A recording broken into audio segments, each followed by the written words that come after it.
Hello, fourth grade mathematicians, and welcome to your 2.1 math video. I want us to take a peek at this word problem, and I want us to think about what is actually happening in this word problem.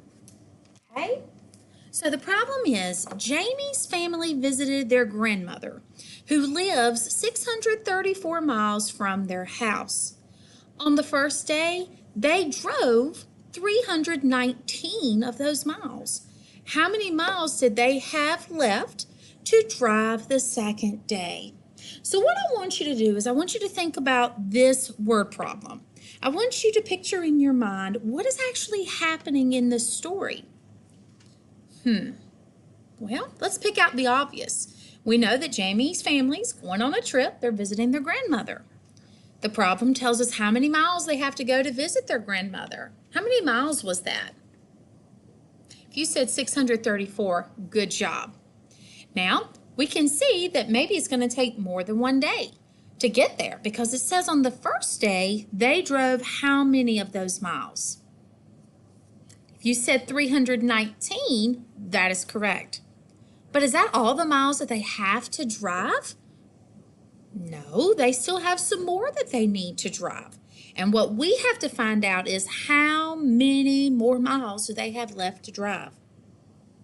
So what operation do you think that we're going to do to solve this problem? Are we going to add these numbers? Are we going to subtract these numbers? Okay,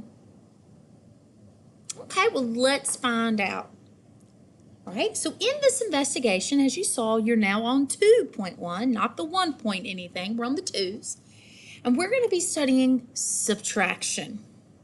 We're going to spend some time thinking about what is happening in the different kinds of word problems that we read. And this is going to give us a better understanding of the operation of subtraction. We're going to compare different algorithms and strategies for subtraction, like we did for addition. So, have you got that picture in your mind of what's happening with Jamie's family? Grab a piece of paper. I'll give you a moment if you don't have one, and a pencil. And what I want you to do on your papers, I want you to make some sort of quick representation, a picture, that you could use to show someone what is happening in this word problem. Your sketch should be real quick, and it should be able to show what you're thinking about in the problem. And then go ahead and solve it.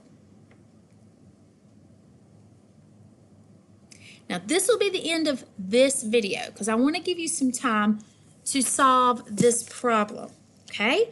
But in the next video, we're going to look at a few strategies that might help you solve subtraction problems. So bye for now, and I'll see you soon.